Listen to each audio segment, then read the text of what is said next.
ஞானானந்தமயம் தெய்வம் நிர்மலஸ்படிகாகிருதிம் ஆதாரம் சர்வ வித்யாநாம ஹயக்ரீவம் உபாஸ்மகே. நேயர்கள் அனைவருக்கும் அஸ்ட்ரோ கேஎஸ் ஐயங்காரின் பணிவான நமஸ்காரங்கள். மாத பலன் விஸ்வாவசு வருஷம் சித்திரை மாதம் 14/4/2025 14/5/2025 வரலும் உண்டான பலன்கள். இந்த சித்திரை மாதம் என்பது வருஷத்தின் முதல் நாள், தமிழ் ஆண்டின் முதல் நாள். ஏற்கனவே தமிழ் புத்தாண்டு பலன்கள் தனியாக போட்டிருக்கேன், பாருங்க. இப்போ இந்த புது மாதத்தின், அதாவது சித்திரை மாதத்தின் பலனில் முதல்ல இந்த மாதத்தினுடைய கிரகச்சாரங்கள் என்னென்ன மாற்றங்கள் வருது, அது தவிர இந்த மாதத்தில் வரக்கூடிய, அதாவது கிரகங்களுடைய மாற்றங்கள் என்னென்ன இருக்குது அப்படின்றத பார்ப்போம். அதுக்கப்புறம் இந்த மாதத்தினுடைய பலன்கள் என்னென்னன்றதை பார்ப்போம், ஒரு ராசியாக. அதற்கு பிறகு இந்த மாதத்தில் எந்தெந்த ராசிக்காரர்களுக்கு சந்திராஷ்டமம் வருது, என்னென்ன நாட்கள் அப்படின்றதையும் பார்க்கலாம். முதல்ல இந்த மாதத்தினுடைய கிரகச்சாரங்கள், அதாவது கோள்களின் மாற்றங்கள் என்னென்ன அப்படின்னு பார்ப்போம். சித்திரை மாதம்னு சொன்னோம் என்னன்னா, மேஷத்தில் சூரியன் உச்சம் பெற்று போயிருக்கக்கூடிய காலகட்டம். மேஷத்தில் சூரியன் இருக்கக்கூடிய காலகட்டத்தை சித்திரை மாதம்னு சொல்கிறோம். புது வருஷமும் பிறகுறது. ரெண்டாம் இடம்னு சொல்லக்கூடிய ரிஷபத்தில் குரு, கடகத்தில் செவ்வாய் நீச்சப்பட்டு போகிறார். அது தவிர கன்னியில் கேது. இந்த மாதத்தில் சனி பகவான் சித்திரை மாதத்தில் கும்பத்தில் ஆட்சி பெற்ற மூல திரிகோண வீட்டில் இருக்கார். அது தவிர இந்த மாதத்தினுடைய 12வது ராசி, அதாவது மீனத்தில் ராகு, சுக்கிரன் மற்றும் புதன், இந்த 3 கிரகங்கள் இருக்கு. இந்த மாதத்தினுடைய மாற்றங்கள் என்னென்ன அப்படின்னு பார்த்தோமே, ஆனால் 26/4/2025 அன்னைக்கு ராகு கேது, அதாவது வருஷ கிரகங்கள்னு சொல்லக்கூடியது ராகு கேது 1.5 வருஷத்துக்கு ஒரு தடவை மாறுறது. மாற்றங்களை, அதாவது ராகு மீன ராசியிலிருந்து கும்பராசிக்கும், கேது கன்னி ராசியிலிருந்து சிம்ம ராசிக்கும் போகிற ராகு கேதுவினுடைய பெயர்ச்சி தனியாகவே போட்டிருக்கேன், பாருங்க. மேஷம் முதல் மீனம் வரை தனித்தனியாக போட்டிருக்கேன். அது தவிர பார்த்தோம்னா இந்த மாதம் 30/4/2025 அன்னைக்கு புதன் மேஷ ராசிக்கு போகிறார். அதற்கு பிறகு இந்த மாதத்தில் வரக்கூடிய இன்னொரு மாற்றம் என்ன அப்படின்னா, வருஷ கிரகமான குரு மாறுறார். எப்போ அப்படின்னா 11/5/2025 அன்னைக்கு மாறுறார். இது இந்த மாதத்தினுடைய கிரகச்சாரம். இந்த மாதத்தில் வரக்கூடிய விசேஷ நாட்கள் அப்படின்னு பார்த்தாலேயானால் 23/4/2025 அன்னைக்கு வாஸ்துன்னு சொல்லும்பொழுது வாஸ்து புருஷன் கண் விழிக்கும் நேரம் 8:04 9:34 வரலும் 1.5 மணி நேரம் கண்ணு முழுகிறார். அதாவது 90 நிமிஷங்கள் சூரிய உதயத்திலிருந்து இதை கணக்கு பண்ணிக்கணும். அதை தவிர பார்த்தாலேயானால் வாஸ்து கண் விழிக்கும் பொழுது எந்த ஒரு தோஷமும் கிடையாது. அதாவது அந்த காலகட்டத்தில் அடிக்கல் போடுறது, அதாவது மனை சாஸ்திரம் அடிக்கல் போடுறது, அதை தவிர புதுசாக வீடு கட்டுறதுக்கு ஆரம்பிக்கிறது, பெரிய கன்ஸ்ட்ரக்ஷன் போடுறது, பத்திரங்கள் பதிவு பண்ணுறது, இந்த மாதிரியான விஷயங்கள் பண்ணும் பொழுது நல்ல ஒரு ஏற்றங்கள் கிடைக்கும். அதை தவிர வீட்டுக்கு வாசக்கால் வைக்கிறது, இதெல்லாம் வாஸ்து நேரத்தில் பண்ணுவது மிகவும் சால சிறந்தது. வாஸ்து கண் விழிக்கும் நேரத்தை 5 பிரிச்சிருக்காங்க, 18 நிமிஷமாக. 5-18 நிமிஷம். முதலில் வாஸ்து கண் விழித்து காலை கடனை முடிக்கிறார். அதற்கு பிறகு ஸ்நானம் செய்கிறார். அதற்கு பிறகு பூஜை செய்கிறார். அதற்கு பிறகு அதாவது சாப்பாடு, அதாவது அவர் உண்ணக்கூடிய நேரம் 18 நிமிஷம். அதற்கு பிறகு தாம்பூலம் தரிக்கும் நேரம். இந்த உண்ணக்கூடிய நேரத்திலையும் தாம்பூலம் தரிக்கும் நேரமான கடைசி 36 நிமிஷம், அதாவது 8:58 9:34 வரலும் இருக்கக்கூடிய நேரத்தில் செய்யக்கூடிய அனைத்து வேலைகளும், அதாவது கன்ஸ்ட்ரக்ஷனுக்குன்னு அந்த இது எந்த ஒரு சிவில் கன்ஸ்ட்ரக்ஷனாக இருந்தாலும் அது வெற்றியை கொடுக்கும் அப்படின்றது சொல்கிறேன். அதனால் வாஸ்து ரொம்பவும் முக்கியமான விஷயம். சரி, இந்த மாதத்தில் வரக்கூடிய மற்ற விஷயங்கள் என்ன அப்படின்னா, 25/4/2025 ரமண மகரிஷி, திருவண்ணாமலையில் ரமண மகரிஷியினுடைய 75வது ஜெயந்தி.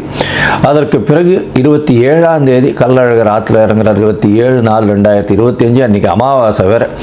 அதற்கு பிறகு பார்த்தாலேயானால் 30/4/2025 அன்னைக்கு அக்ஷய திருத்தியை. அக்ஷய திருதினா வளர்பிறை திருதியை, அதாவது அமாவாசைக்கு அடுத்து வரக்கூடிய 3வது நாள் அக்ஷய திருதியை. இந்த துவரம்பருப்பு அதெல்லாம் வாங்கக்கூடிய நல்ல நாள். பொதுவாகவே தங்கம் வாங்கணும் அப்படின்னு வச்சுருக்காங்க. இப்போ அப்படிலாம் கிடையாது. துவரம்பருப்பு, வெல்லம், அடுத்தது கொஞ்சோண்டு உப்பு வாங்கினாலே வீடு சுபிக்ஷமாக இருக்கும், கவலைப்பட வேண்டாம்.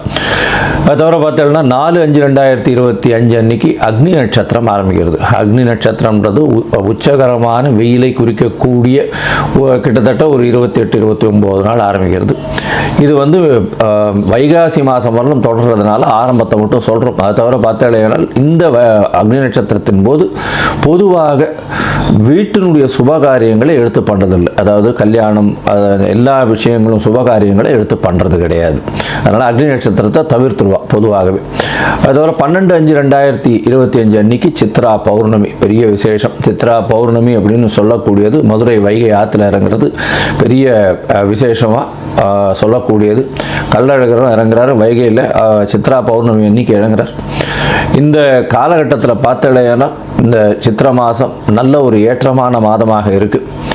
இந்த ஏற்றமான மாதத்தில் மாற்றங்கள், அதாவது ஒரு ராசிக்காரர்களுக்கும் மேஷம் முதல் மீனம் வரை என்னென்ன மாற்றங்கள் இருக்குன்றதையும் பார்க்கணும். அதை தவிர பார்த்தலையானால் இந்த மாதத்தில் குருவும் சுக்கிரனும் பரிவர்த்தனை யோகத்தில் இருக்கா. இந்த மாதம் 11/5/2025 வரலும் பார்த்தோம்னா குரு சுக்கிர பரிவர்த்தனை யோகம் பெரிய விசேஷம். சூரியன் உச்சம் பெற்று போயிருக்கார், அதுவும் மிகப்பெரிய விசேஷம். சனி ஆட்சி மூல திரிகோண வீட்டில் இருக்கிற பெரிய ஏற்றத்தை கொடுக்கக்கூடிய காலகட்டம். அது தவிர வந்து சுக்கிரனும் புதனும் சேர்ந்து, அதாவது சுக்கிரன் உச்சம் பெற்று புதன் நீச்சம் பெற்று இருக்கிறதுனால நீச்ச பங்கம் அடைஞ்சு ராஜயோகத்தை கொடுக்கக்கூடிய காலகட்டமாக இருக்குது. சரி, இது எந்தெந்த ராசிக்காரர்களுக்கு கொடுக்கறது அப்படின்னு மேஷம் முதல் மீனம் வரை பார்க்கலாம். அதற்கு முன்னாடி என்னுடைய மொபைல் நம்பர் ஸ்க்ராலிங்கில் போயின்னு இருக்கும். உங்களுக்கு அஸ்ட்ராலாஜிக்கல் கன்சல்ட் தேவைப்பட்டது ஏனால் நீங்கள் எனக்கு ஃபோன் பண்ணுங்க. உங்களுடைய date, time, place of birth, உங்களுடைய பெயர், தாய் தகப்பனார் பெயர் இதுவரெல்லாம் அனுப்புங்க. என்னுடைய கட்டணம் என்னன்னு சொல்கிறேன். அந்த கட்டணத்தை செலுத்திட்டு அப்பாயின்மெண்ட் எடுத்துக்கோங்க. உங்களுடைய ஜாதகத்தை போட்டு அதில் சந்தி இருக்கான்னு பார்த்து, லக்ன சந்தி, ராசி சந்தி, நட்சத்திர பாத சந்தி, லக்ன பாத சந்தி இதெல்லாம் இருக்கான்றதை பார்க்கணும். பார்த்துட்டு உங்களுடைய இப்போ நடக்கக்கூடிய தசா புக்தி அந்தரம் சூக்ஷ்மம் எப்படி இருக்குது, இப்போ நடக்கக்கூடிய கோச்சாரம் எப்படி இருக்குன்றதை பார்த்துட்டு உங்களுக்கு உண்டான பலன்கள் என்ன அப்படின்றதையும் எளிய பரிகாரங்களும் வந்து சொல்கிறேன் நான். சரி, இந்த மாதம் சித்திரை மாதம் விஸ்வாவசு வருஷம் என்ன ஒரு ஏற்றத்தையும் மாற்றத்தையும் கொடுக்கும் அப்படின்றத ஒரு ராசியாக மேஷம் முதல் மீனம் வரை பார்க்கலாம். மகரம், உத்திராடம், திருவோணம், அவிட்டம் இந்த 3 நட்சத்திரம் 9 பாதங்களை கொண்ட ராசி. ராசியின் அதிபதினு சொல்லக்கூடியவர் சனி. உங்களுடைய ராசிக்கு 2ஆம் இடத்துல இருக்கார். அதாவது உங்களுக்கு பாத சனி நடந்துருக்கு. இந்த காலகட்டத்தில் 7.5 சனியில் இன்னும் 2026 மார்ச் 6ஆம் தேதி வரலும் சனி உங்களுடைய ராசிக்கு 2ஆம் இடத்துல இருக்குது. இதன் மூலியமாக பேச்சில் ரொம்ப கவனமாக இருக்கிறது ரொம்ப நல்லது. 2ஆம் இடத்துல வந்து சனி இருக்கிறதுனால என்ன ஒரு அட்வான்டேஜ் அப்படின்னா பண வரவிற்கு கம்மி இருக்காது. ஏன்னா பேச்சில் ரொம்ப ஜாகிரதையாக இருக்கும். அது தவிர பண வரவிற்கு கம்மி இருக்காது. ஏன்னா தனஸ்தான அதிபதி அவரே வந்து உட்கார்ந்துருக்கிறது பெரிய விசேஷம். உங்களுடைய உடல்நிலையில் நல்ல ஏற்றம் இருக்கும். ஏன்னா குருவின் பார்வை 5ஆம் இடத்துலேருந்து குரு உங்களுடைய ராசியை பார்க்கறது பெரிய ஏற்றத்தை கொடுக்கக்கூடிய காலகட்டம். இந்த மாதம், அதாவது விஸ்வாவசு வருஷம் சித்திரை மாதத்தில் பார்த்தலையானால் பொதுவாகவே மாத கிரகங்கள்னு சொல்லக்கூடிய சூரியன், செவ்வாய், புதன் மற்றும் சுக்கிரன் இந்த 4 கிரகத்தினுடைய மாற்றங்களை வச்சு இந்த மாதத்தினுடைய பலனை சொல்லுவோம். உங்களுடைய ராசிக்கு பார்த்தலையானால் சூரியன் 4ஆம் இடத்துல இருக்கிற கேந்திரம் பெற்றிருக்கிறது விசேஷம். இருந்தாலும் உங்களுடைய ராசிக்கு 8ஆம் அதிபதி கேந்திரம் பெற்று போயிருக்கார். இதன் மூலியமாக பார்த்தலையானால் உங்களுக்கு சிறு படிக்கக்கூடிய மாணவர்களுக்கு டிஸ்ட்ராக்ஷன்ஸ் வரக்கூடிய வாய்ப்புகள் இருக்கும். தாயின் உடல்நிலையில் சற்று பின்னடைவு இருக்கக்கூடிய வாய்ப்புகள் நிச்சயமாக இருக்கும். புதிய வீடு மனை வாங்கக்கூடிய வாய்ப்புகள் நிச்சயமாக இந்த மாதத்தில் வரும். உங்களுடைய ராசிக்கு பார்த்தலையானால் புதன் 3ஆம் இடத்துல நீச்சப்பட்டு போகிறார். புதன் 3ஆம் இடத்துல நீச்சப்பட்டு போகிறார். உங்களுடைய ராசிக்கு 6, 9 அதிபதினு சொல்லக்கூடியவர். இதன் மூலியமாக பார்த்தோம்னா நீச்ச பங்கம் அடைகிறார். ஏன்னா சுக்கிரன் வந்து உச்சம் பெற்று போகிறதுனால நீச்ச பங்கம் அடைகிறது பெரிய விசேஷத்தை கொடுக்கக்கூடிய காலகட்டம். இதன் மூலியமாக பார்த்தலையானால் உங்களுக்கு புதிய வேலை அமையக்கூடிய வாய்ப்பு உண்டு. முயற்சிகள் எல்லாமே வெற்றி பெறக்கூடிய வாய்ப்புகள் நிச்சயமாக இருக்கும். எடுத்த காரியங்கள் எல்லாமே வெற்றி பெறக்கூடிய வாய்ப்புகள் உண்டு. இதை தவிர உங்களுடைய ராசிக்கு 5ஆம் இடத்துல குருவும் 3ஆம் இடத்துல சுக்கிரன் உச்சம் பெற்று போயிருக்கிறதும் பெரிய விசேஷம். 3, 5 பரிவர்த்தனை. அதனால ஆண் மலட்டுத்தன்மை இவ்வளவு நாளாக இருந்தவங்களுக்கு அது ஆண் மலட்டுத்தன்மையில் வீரியங்கள் அதிகமாகக்கூடிய வாய்ப்புகள் நிச்சயமாக உண்டு. குழந்தை பிராப்தி ஏற்படக்கூடிய பாக்கியம் நிச்சயமாக இருக்கும்.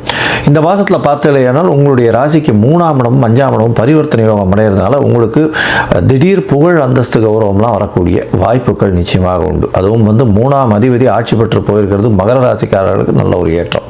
பரிவர்த்தனை யோகத்தில் ஆட்சி பெற்று போயிருக்கார். அதே மாதிரி சுக்கிரனும் வந்து உச்சம் பெற்று போயிருக்கார் 3ஆம் இடத்துல. அதே மாதிரி பரிவர்த்தனையில் 5ஆம் இடத்துல ஆட்சி பெற்று போயிருக்கார். அது ஒரு பெரிய ஏற்றத்தை கொடுக்க போகிறது. குழந்தைகள் மூலியமாக ஒரு நல்ல ஒரு விசேஷமான செய்தி வரும். அது வந்து உங்களுடைய பெருமையை கொடுக்கக்கூடிய வாய்ப்புகள் நிச்சயமாக இருக்கும்.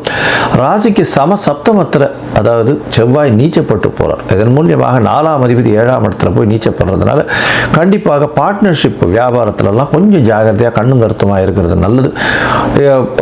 பார்ட்னர்ஷிப் வியாபாரம் மூலியமாக உடல்நிலையில் சற்று பின்னடைவு ஏற்படக்கூடிய வாய்ப்புகள் நிச்சயமாக இருக்கும். அது தவிர பார்த்தீங்கன்னா சொந்த தொழில் செய்கிறவாளுக்கெல்லாம் நல்ல ஏற்றமான காலகட்டமாக அமைய போகிறது. ஏன்னா உங்களுடைய ராசிக்கு 5 அதிபதி உச்சம் பெற்று போயிருக்கிறது. புதிய முயற்சிகள் எல்லாமே பெரிய ஏற்றத்தை கொடுக்கக்கூடிய காலகட்டமாக அமைய போகிறது.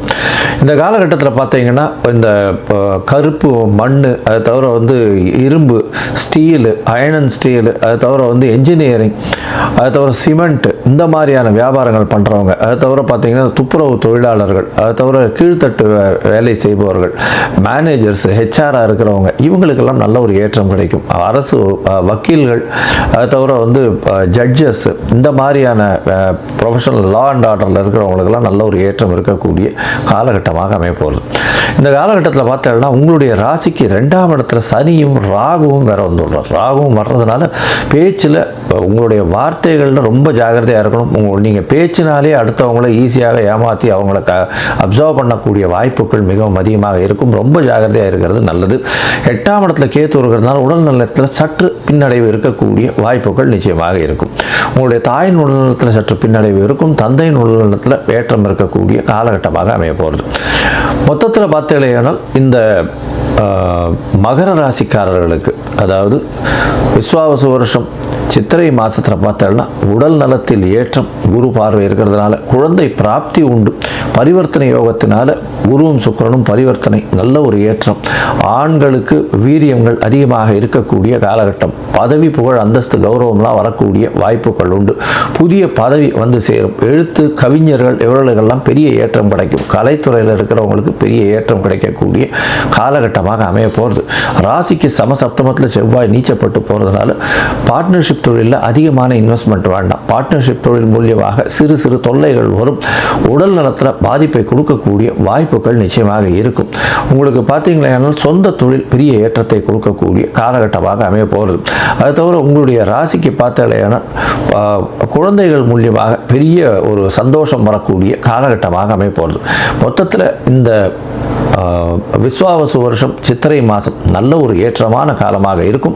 இந்த காலகட்டத்தில் முயற்சிகள் எல்லாமே பண்ணக்கூடிய காலகட்டம் இருந்தாலும் சில நாட்கள் முயற்சிகளை தள்ளி வைப்பது நல்லதுன்னு சொல்கிறோம். அது சந்திராஷ்டம காலம்னு சொல்கிறோம். இந்த சந்திராஷ்டம காலம் அப்படின்னு சொல்கிறது வந்து 5/5/2025 7/5/2025 வரலும் உண்டான காலகட்டத்தை சந்திராஷ்டம காலம்னு சொல்கிறோம். இந்த காலகட்டத்தில் புதிய முயற்சி வேண்டாம், வெளியூர் வெளிமாநில பிரயாணம் வேண்டாம்னு சொல்கிறோம். ஒருவேளை பண்ண வேண்டி இருந்ததுன்னா சந்திர பகவானுக்கு உண்டான எளிய பரிகாரம்னு சொல்லக்கூடிய அருகில் இருக்கக்கூடிய கோசாலையில் உங்களால் முடிஞ்ச அகத்திக்கீரை கட்டு வாங்கி கொடுத்துட்டு போகிறதன் மூலியமாக சந்திராஷ்டமத்தின் தாக்கம் குறையும். இந்த மாதம் இந்த மகர ராசிக்காரர்கள் சனீஸ்வரனுக்கு வாரம் சனிக்கிழமை அன்னைக்கு போய் அந்த நவகிரகத்தில் இருக்கக்கூடிய சனீஸ்வரனுக்கு 7 தீபம், கம்மியில் கம்மி 2 தீபங்கள் வச்சு ஏற்றிட்டு வர்றதும், நீல கலர் ஆடைகள் தானம் கொடுத்துட்டு வர்றதன் மூலியமாகும். அது தவிர வந்து கருப்பு உளுந்து தானம் கொடுத்துட்டு வர்றதன் மூலியமாகும் உங்களுக்கு எல்லா விதமான ஏற்றங்களும் மாற்றமுங்களும் இந்த விஸ்வாவசு வருஷம் சித்திரை மாதத்தில் உண்டு.